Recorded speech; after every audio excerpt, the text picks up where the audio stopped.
અમદાવાદના પોલીસ સ્ટેશનનું લોકઅપ હવે રીલનો સ્ટુડિયો બન્યું છે। લોકઅપમાંથી આરોપી શાહિદનો ધમકીભર્યો વિડીયો વાયરલ થયો। વિડીયો શહેર કોટડા પોલીસ સ્ટેશનનું હોવાનું અનુમાન છે।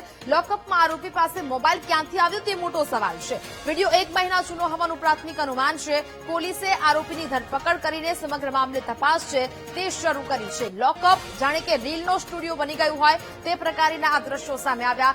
આરોપી શાહિદનો આ વિડીયો હાલ તો વાયરલ થઈ રહ્યો છે। લોકઅપમાંથી આ વિડીયો બનાવવામાં આવ્યો હોવાની જે આ રીલ છે તે જોવા મળી। સંવાદદાતા અનિતા ફોન લાઈન પર જોડાયા છે। અનિતા, અમદાવાદના પોલીસ સ્ટેશનનું લોકઅપ જાણે કે રીલનો સ્ટુડિયો બન્યું હોય તેવો એક વિડીયો સામે આવ્યો છે, શું ઘટના? જે ખાસ તો નિહાત એક પ્રકારનો સોશિયલ મીડિયા પર વિડીયો જે લોકઅપનો વાયરલ થયો છે। આ લોકઅપ કેરકુટા પોલીસ સ્ટેશનની હોવાનું સામે આવતા પોલીસ દ્વારા આ મામલે ગુનો દાખલ કરીને જે વિડીયો બનાવનાર જે શાહિદ રૂપે બાલો અંસારી નામનો યુવક છે તેની પોલીસ દ્વારા ધરપકડ કરવામાં આવી છે।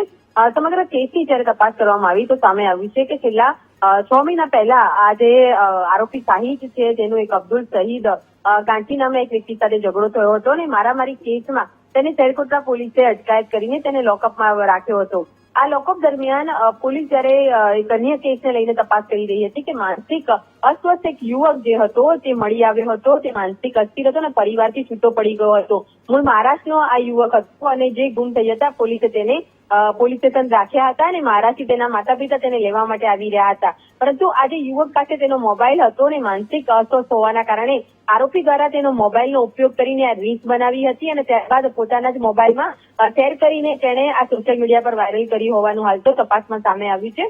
જેને લઈને હાલ શહેરકોટડા પોલીસે આરોપીની ધરપકડ કરી છે અને સાથે આ વિડીયો વાયરલ કરવાને લઈને આઈટી એક્ટ હેઠળ કલમો હેઠળ ગુનો દાખલ કરીને વધુ તપાસ હાથ ધરવામાં આવી છે। બિલકુલ અનિતા, જાણકારી બદલ આપનો આભાર।